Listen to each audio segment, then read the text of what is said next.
বর্তমান সরকার অন্তর্বর্তীকালীন সরকার ক্ষমতায় রয়েছেন। সরকার এখন দ্বিমুখী চাপের মধ্যে রয়েছেন। একটা রোডম্যাপ টু রিফর্মস, আর একটা হচ্ছে রোডম্যাপ টু ইলেকশন। আর অভ্যন্তরীণ যেটা আছে সেটা তো আছেই। এটা নিয়ে আমাদের সামনে এখন কথা বলবেন দুইজন সিনিয়র সাংবাদিক, আমাদের ফেরদৌস মোবারক সাহেব এবং আবুল খায়ের সাহেব। তাদের সাথে আমরা এই দুটো মতামত নিয়ে এখন কথা বলবো। আসুন তারা কি বলে শুনি। এখন আমরা প্রথমেই জানতে চাইবো আমাদের ইত্তেফাকের chief reporter, city editor, senior সাংবাদিক, জাতীয় প্রেস ক্লাবের মেম্বার এবং ক্রাইম রিপোর্টারও বটে উনি অনেক দিনের সাংবাদিক। ওনার কাছে আমরা জানতে চাইবো যে বর্তমানে কোন জিনিসটা সবচেয়ে বেশি প্রয়োজন, এটা একটু খায়ের ভাই যদি বলেন। এখন এখন দরকার হলো নির্বাচনের জন্য পরিবেশ তৈরি করতে গেলে আগের যে নির্বাচনের যে পরিবেশ যে ব্যবস্থাপনা ছিল এটাকে সম্পূর্ণ সংস্কার করতে, এবং মানুষ যাতে ভোট দিতে পারে নিরাপদে। আগে তো মানুষ ভোট কেন্দ্রে ভয়ে যাইতো না, নানা কারণে ভোট দিতে আসতো না, নিরুৎসাহিত। বিভিন্ন দলের অংশগ্রহণে ভোট কিন্তু আমাদের হয়েছে পঞ্চম, অর্থাৎ 90-এর পরে হয়েছে পঞ্চম জাতীয় সংসদ নির্বাচন, ষষ্ঠটা হয়েছে 15 দিনের, তারপরে হয়েছে আমরা সপ্তম, অষ্টম, নবমটাই কিন্তু লাস্ট 4টি ভোট হয়েছে, তারপরে আর কিন্তু ভোট হয়নি। এখন এই ভোট দিতে মানুষ নিরুৎসাহিত হয়, ভোট দিতে যাওয়া লাগে না, আগে ভোট হয়ে যায়, এরকম কথাবার্তা শোনা যায়। আমরা যখন ভোট কেন্দ্রে যাই, আর সেইখানে এটা পুরা মানুষকে ভোট কেন্দ্রে আসার, স্বাচ্ছন্দ্যভাবে ভোট দেওয়া, যার ভোট সে দিবে এবং নিরাপদে ভোট দিবে, এই বিষয়টাকে নিরাপত্তা এবং নিশ্চিত করতে যা যা রিফর্ম করার দরকার, সংস্কার করার দরকার, এই ব্যবস্থা করলেই বর্তমান সরকার এটা হবে বিরাট একটা তাদের মানুষের আস্থার প্রতি। তাহলে মনে করা যায় যদি পারিপার্শ্বিক চাপের কারণে হোক, যেভাবেই হোক, দেখা গেল রোডম্যাপ ইলেকশনটা আগে যায়, রিফর্মসটা পরে হয়, তাহলে কি হতে পারে? না, যে ব্যবস্থাপনা আছে এই ব্যবস্থাপনা ভোট নিলে সে আগের অবস্থায় রয়ে গেল, মানুষ তখন সে আবার নিরুৎসাহিত হবে, কেন চাবে না। আগে এটাকে সংস্কার করতে হবে, রিফর্ম করতে হবে, এবং নিরাপত্তা নির্বাচন ব্যবস্থাকে। তাহলে আমরা বলতে পারি যে আপনার পরামর্শ হলো রোডম্যাপ টু রিফর্মস প্রায়োরিটি হয়, প্রথম এটা হতে হবে। ধন্যবাদ আপনাকে অংশগ্রহণ করার জন্য। এখন আমরা কথা বলবো আমাদের সিনিয়র সাংবাদিক ফেরদৌস মোবারক সাহেব। মোবারক ভাইয়ের কাছে আমাদের একটা প্রশ্ন থাকবে, সেটা হলো যে আমরা যে অ্যাডিম গভর্নমেন্টের সময়টা এখন আমাদের চলছে, আমরা জানতে চাইবো যে প্রায়োরিটি বেসিস কোনটা, roadmap to election or roadmap two reform, আপনি কোনটাকে প্রিফার করেন এবং কেন করেন, তা যদি আমাদের দেশটাতে পাঠক এবং দর্শকদের জন্য বলেন।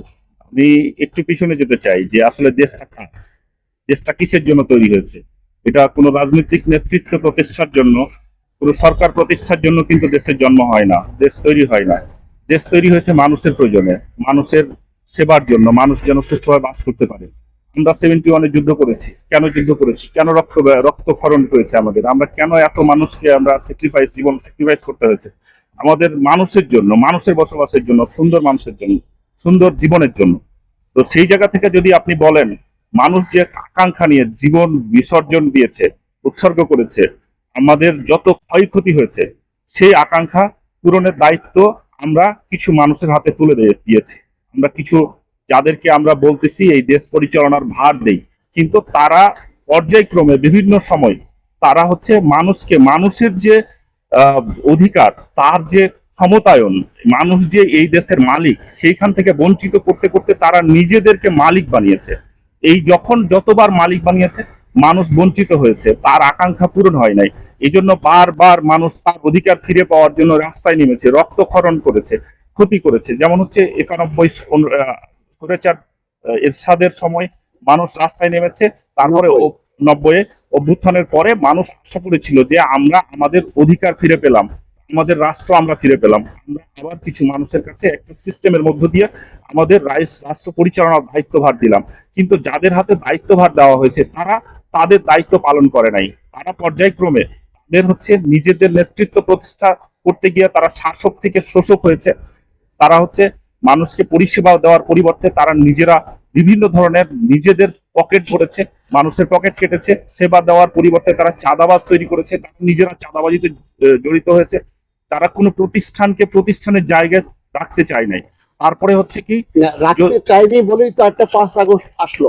আগস্টে আসলো। তো আমরা যেটা বলবো যে ধারাবাহিকভাবে যদি বলেন 91 থেকে আমাদের 2008 পর্যন্ত এক ধরনের নির্বাচনের পালাবদল হয়েছে, কিন্তু এর ছয়টি নির্বাচন হয়েছে, তার মধ্যে 5টি এই অংশগ্রহণ এই নির্বাচনগুলোতে তুলনামূলক ভালো আমরা ফিল করছি এই কারণে যে এখানে অন্তত একটা দলের পাল্লাবদল ছিল, এক ধরনের একটা অ্যাকাউন্টেবিলিটি ছিল।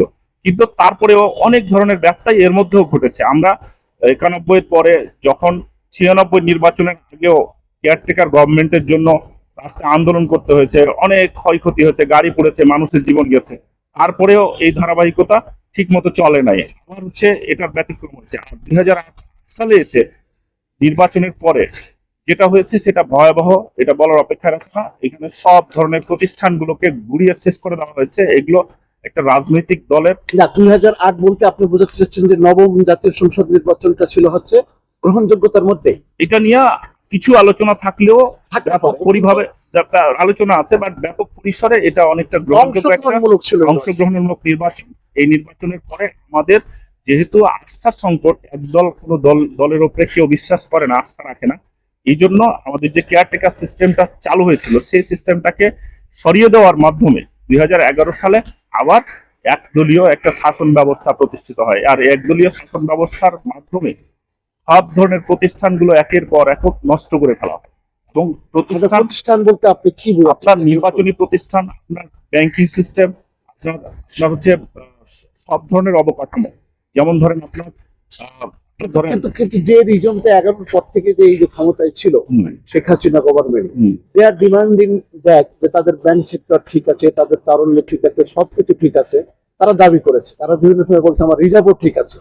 What was the actual fact? আপনি তো ইকোনমিক রিপোর্ট করে থাকেন, তাদের রিপোর্ট কি ঠিক ছিল? অ্যাকচুয়াল ফ্যাক্ট হচ্ছে যে আমরা আজকে দেখছি যে অনেক অপ্রয়োজনীয় আপনার মেগা প্রজেক্ট নেওয়া হয়েছে, যে প্রজেক্টগুলোর অধিকাংশই প্রয়োজন ছিল না। যেমন একটা বলেন যে কোন মেগা প্রজেক্ট? যেমন ধরেন আপনার পদ্মা রেল লিঙ্ক 40,000 কোটি টাকার প্রজেক্ট। তো আমি পদ্মা ব্রিজকে নিয়ে তার করাপশন, তার দুর্নীতি নিয়ে অনেক কথা আছে, প্রজেক্টের কস্ট কত বেড়ে গেছে সেটা নিয়ে কথা আছে। তারপরে বলবো যে পদ্মা ব্রিজ ছিল মানুষের, এই দক্ষিণবঙ্গের মানুষের প্রত্যাশার একটা প্রতীক, কিন্তু রেল লিঙ্কটা একদমই একটা লাক্সারি প্রজেক্ট, এবং এটা টোটালি লোন করে এরকম ধরনের কস্টলি লোন নিয়ে প্রজেক্ট করা মানে হচ্ছে দেশকে ধ্বংসের মধ্যে, বিপদের মধ্যে নিয়ে যাওয়া। এবং এরই পরিণতিতে আমরা দেখেছি যে যখন আওয়ামী লীগ সরকার ক্ষমতায় নেয়, দায়িত্ব নেয় 2008 সালে, তখন আমাদের দেশের লোন ছিল 3 লক্ষ কোটি টাকার নিচে টোটাল লোন। এখন আমাদের লোন হচ্ছে 18 লক্ষ কোটি টাকার উপরে, 19 লক্ষ কোটি টাকা। এই যে টাকা লোনের পরিমাণটা বাড়ছে, বৃদ্ধি পেল কত লক্ষ কোটি টাকা? 16 লক্ষ কোটি টাকার মতো। এই যে দায় আমাদের উপরে চাপানো আমি হয়েছে। একটা কথা বলি, পদ্মা ব্রিজ সেটা কাঙ্ক্ষিত এবং মানুষ তার সুফল পেয়েছে, এটা দরকারও ছিল আমরা মনে করি। এই পদ্মা ব্রিজের প্রাথমিক পর্যায়ে যখন কমপ্লেন ওঠে নাই ওয়ার্ল্ড ব্যাংকে না, তখন পর্যন্ত এটা প্রজেক্টটা ছিল কত? এস্টিমেটেড কস্ট ছিল কত? এটা 1,000 কোটি টাকার নিচেই ছিল আমার জন্য, 9,000 সামথিং আমার মনে হয়। তো যাই হোক, এখন 900 সামথিং সামথিং, হ্যাঁ, এখন সেটা বর্তমানে সর্বশেষ কত হয়েছে? 30,000 কোটি না 32,000 কোটি? এখন 30,000 কোটি টাকাতে এসে ঠিক আছে, তখন মনে হয় 9,000 কোটি টাকা ছিল।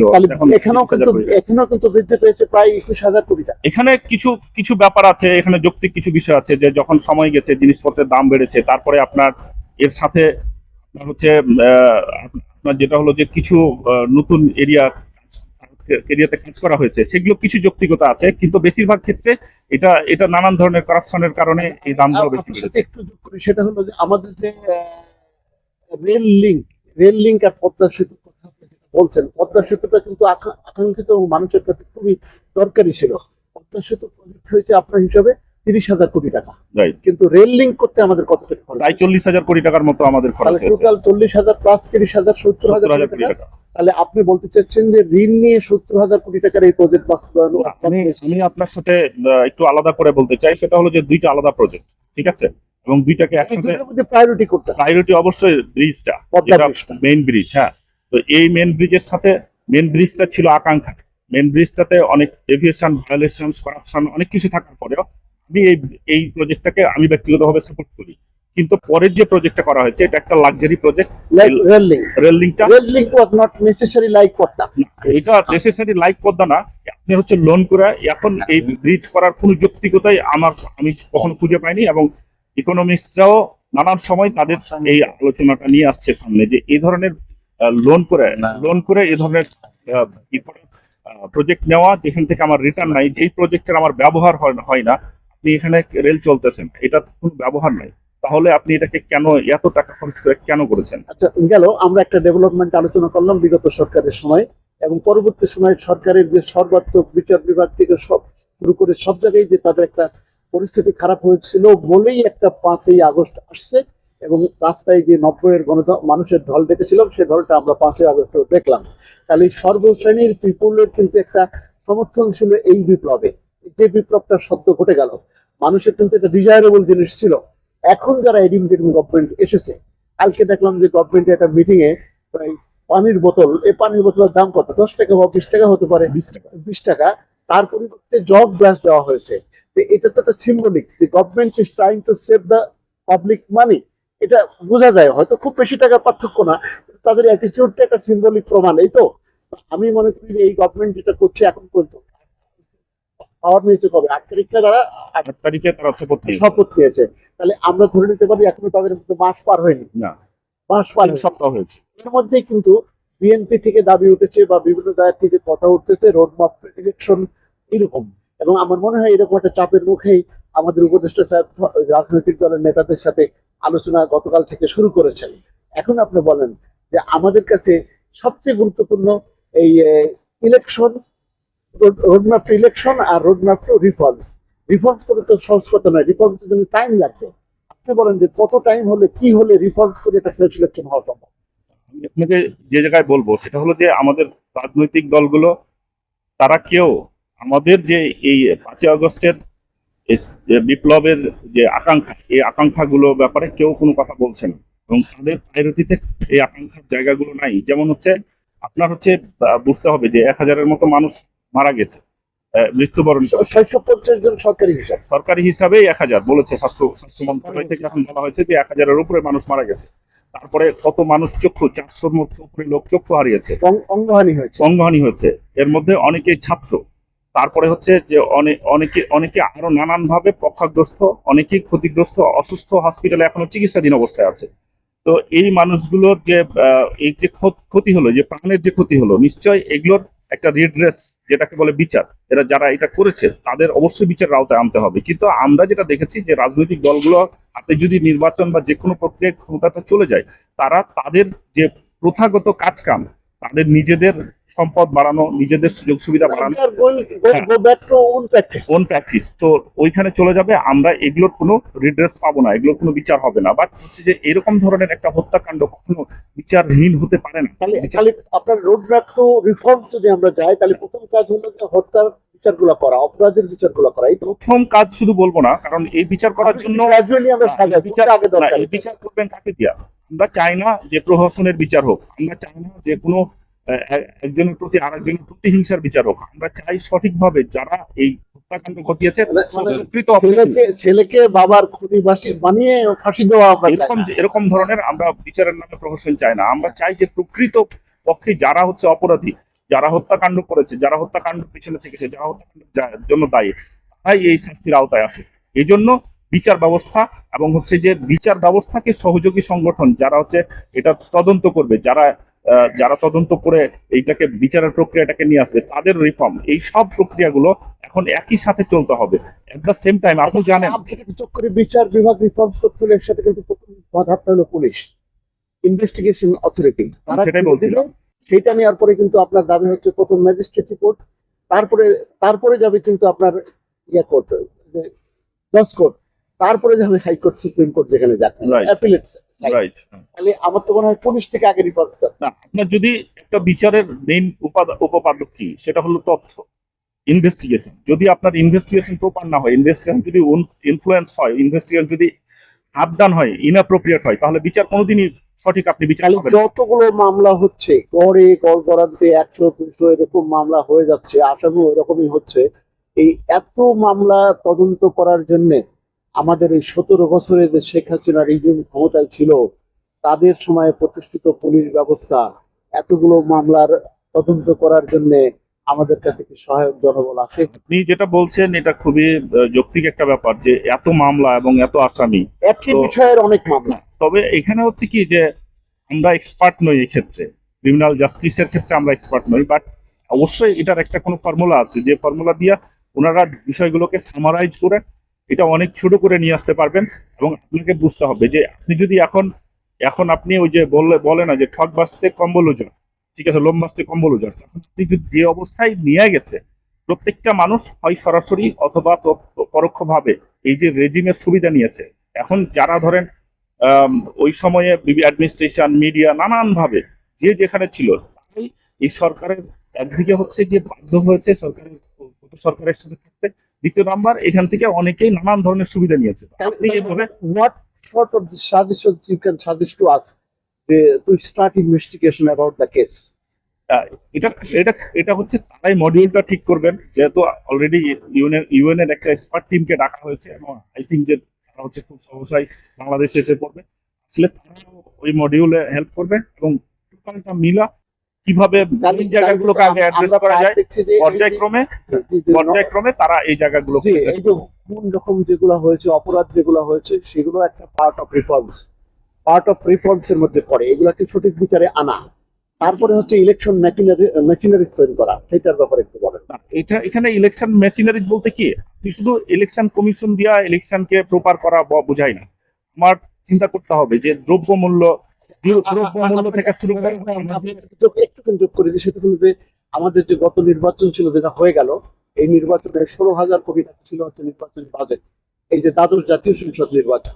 অথচ এর আগে যেটা ছিল একাদশ জাতীয় সংসদ নির্বাচনে, সেখানে কিন্তু total estimated cost of election ছিল হচ্ছে আপনার 7,000 কোটি টাকা।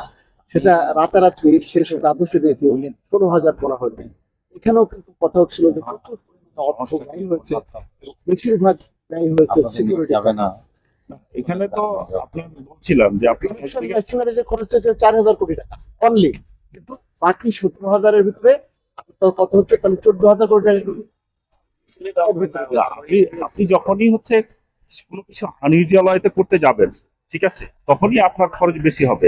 আপনি এখন এইখান থেকে যদি মতিঝিল সোজা রাস্তা দিয়ে যান তাহলে একরকম, আপনি যখনই বলবেন যে আমি মতিঝিল যাবো অন্য কোনো রাস্তা দিয়ে, তখন তো আপনাকে অবশ্যই বেশি দূর যেতে হবে, আপনার গাড়ির তেলও বেশি পড়বে, খরচও বেশি বাড়বে। এটা তো খুবই স্বাভাবিক, সময়ও বেশি লাগবে। আমরা এখন অত আলোচনায় যাবো না, আমাদের শর্ট আজকে নিউজ গসিপে আমরা যেটুকু বলতে পারি সেটা হলো যে আপনার রোড ম্যাপ টু রিফর্মসটা preferable to you. Reforms preferable তো অবশ্যই, কিন্তু আপনাকে কয়েকটা জায়গা বলতে হবে যে প্রায়োরিটি বেসিস যদি আমরা দেখি, তাহলে এই দুটোর মধ্যে কোনটা আগে দরকার, আমাদের? আমরা তো বলে আসছি রিফর্মস, কিন্তু রিফর্মস এর মধ্যে কি থাকবে?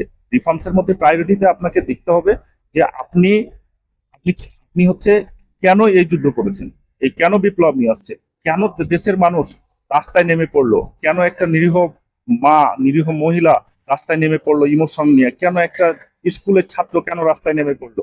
আপনি এই জায়গাগুলোকে দেখতে হবে। এখানের মধ্যে মেন ছিল মানুষের স্বাধীনতার অধিকার ছিল না, মানুষের নিরাপত্তা ছিল না, মানুষ কে কখন কোথা থেকে গুম হয়ে যাচ্ছে, কাকে কোথা থেকে বাসা থেকে নিয়ে যাচ্ছে, চাকরির নিরাপত্তা ছিল না। যে কোনো সময় আরো বিরাট ভাজন হলেই আপনাকে নানানভাবে চাকরিতে হেনস্থা হতে হচ্ছে। সব জায়গাগুলোতে আপনার যে সাফারিশ গুলো ছিল, এই যে দ্রব্যমূল্য নিয়ে কথা বলতে হয়, আপনি ধরেন একটা সবজি ঢাকাতে যেটা আপনি 100 টাকা কিনছেন, এটা দেখা হলো বগুড়াতে আপনার হচ্ছে 30 টাকায় বিক্রি হচ্ছে, 20 টাকায় বিক্রি হচ্ছে। 30 টাকা 20 টাকার সবজি কখনোই এটা 40-50 টাকার বেশি হওয়ার কথা না। তো এই টাকাগুলো কেন বাড়ছে? এটা বাড়ছে মূলত হচ্ছে সিন্ডিকেট আর চাঁদাবাজির কারণে। এই সিন্ডিকেট চাঁদাবাজিকে আপনাকে ভাঙতে হবে। এটা ভাঙার দায়িত্ব কাদের? ভাঙার দায়িত্ব তো যাদের ছিল তারা করে নাই। এখনকার দায়িত্ব হলো বর্তমান ইন্টারিম গভর্নমেন্টের, এবং ইন্টারিম গভর্নমেন্টকে এগুলো করে মানুষের ভিতরে আগে স্বস্তি ফিরিয়ে নিয়ে আসতে হবে। এই যে আপনার গতকালকে আমরা একটা ভালো পদক্ষেপ দেখেছি, সেটা হলো যে তেলের দাম কমানো। যদিও আমরা এটা বাড়ছিল, কিন্তু এক রাত্রে 45 টাকা, পৃথিবীর ইতিহাসে কোথাও এরকম এক রাত্রে 45 টাকা কোনো জিনিসের দর বাড়ে না। এত বাড়লে অল্প, পার্শ্ববর্তী সব দেশে একই সিস্টেম। হ্যাঁ, তারা করছিল 1 লিটার তেলের দাম, এখানে একটা বড় ধরনের দুর্নীতি হয়েছিল। কমলো 6, বাড়লো 45। না, কমলো 6 বাড়লো 45, আপনার এটা এভাবে এভারেজ করা যাবে না। কারণ যারা বাড়িয়েছিল তারা ধরেন এটাকে বাড়িয়েছিল হোমজিক্যালি তাদের যে নিজেদের উদ্দেশ্য হাসিল করার জন্য। কিন্তু এখন আপনাকে স্টেজ বাই স্টেজ এটাকে একটা পর্যায়ক্রমে নামায় নিয়ে আসতে হবে। তো এটার জন্য আমি জানি যে, আমি যতটুকু দেখি, খুব ভিজিবল পদক্ষেপ দেখি যে আমাদের এই বর্তমান সরকার এটা নিয়ে নানান রকমের পদক্ষেপ নিচ্ছে। এই যে তেলের বা জ্বালানির ক্ষেত্রে আমাদের যেই সব বকেয়াগুলো আছে তারা এটা পরিশোধ করে দেওয়ার জন্য অলরেডি অনেক পদক্ষেপ নিয়েছে, ইনিশিয়েটিভ নিয়েছে। আমরা মনে করি যে এই সবগুলো করে ফেলতে পারলে তারা আস্তে আস্তে আস্তে একদম এটা সমন্বয় করে রিজনেবল একটা জায়গায় নিয়ে আসতে পারবে। আচ্ছা, আমাদের হাতে আর সময় নেই, এখন আমরা শেষ করব। এখন সর্বশেষ একটা যদি আপনার বক্তব্য থাকে বা খায়ের ভাই বা আপনি যদি বলেন। আমরা আমরা আমি শুধু শেষ করে দেই, তারপরে খায়ের ভাইটা দিয়ে শেষ করে নিন। সেটা হলো যে এই সরকারকে মনে রাখতে হবে যে তারা সাবধান অবস্থায় যেন ফেলে পালাতে না হয়, এই জন্য তাদেরকে খুব সতর্কতার সাথে পা দিতে হবে। একদিকে মানুষের প্রত্যাশা, রাজনৈতিক দলের চাপ এবং অন্যান্য সবকিছুকে বিবেচনায় রেখে তাদেরকে মানুষের প্রত্যাশার জায়গা ম্যাক্সিমাম পূরণ করতে হবে। এটা হলো তাদের প্রায়োরিটি যেন থাকে। আমারও সেই একই এটার সাথে সুর মিলে আমি বলতেছি, কারণ এই সরকার যেই মানুষের যে আস্থা অর্জন করছেন, এই আস্থা যদি ধরে রাখতে হয় তাহলে মানুষকে নিত্য প্রয়োজনীয় যে বিষয়গুলি, প্রথম নিরাপত্তা, চাঁদাবাজি বন্ধ করতে হবে, মানুষকে হয়রানি বন্ধ করতে হবে। গ্রাম অঞ্চলে এখন বিভিন্ন দলের নাম ভাঙিয়ে চাঁদাবাজি, দখলবাজি করতেছে। এটা কিন্তু এই গভর্নমেন্টের কাছে, হয়তো এই গভর্নমেন্টের নৈরাজ্য ঠেকাতে হবে। হ্যাঁ, এটা দূরে ঠেকাতে হবে। নাইলে কিন্তু যদি না ঠেকাইতে পারে তাহলে সরকার একটা প্রশ্নের মুখোমুখি হবে। আমি চাই এই সরকার যেভাবে সুন্দরভাবে স্বতঃস্ফূর্ত ভাবে, যেমন একটি মানে একটা ব্যবস্থাপনাকে, দুর্নীতিগ্রস্ত একটা দেশকে একটি স্বস্তির জায়গায় ফিরে আনছে, তারা যেন সেই স্বস্তিটা ধরে রাখতে হলে এই নিরাপত্তা ব্যবস্থা নিশ্চিত করে। আর আর মানুষকে আইনের শাসন, যাতে মানুষ নিরাপদে নিশ্চিত করতে পারে সব ক্ষেত্রে এই বিষয়টা নিশ্চিত করতে পারে, তাইলে এই সরকারের প্রতি মানুষের আস্থা বেড়ে যাবে এবং তারা টিকে যাবে। তারা আওয়ামী লীগ সরকারের মতন এরকম হবে না এবং মানুষ তাদের পক্ষে থাকবে। আপনাদেরকে ধন্যবাদ আমাদের সাথে অংশ নেওয়ার জন্য। Thank you.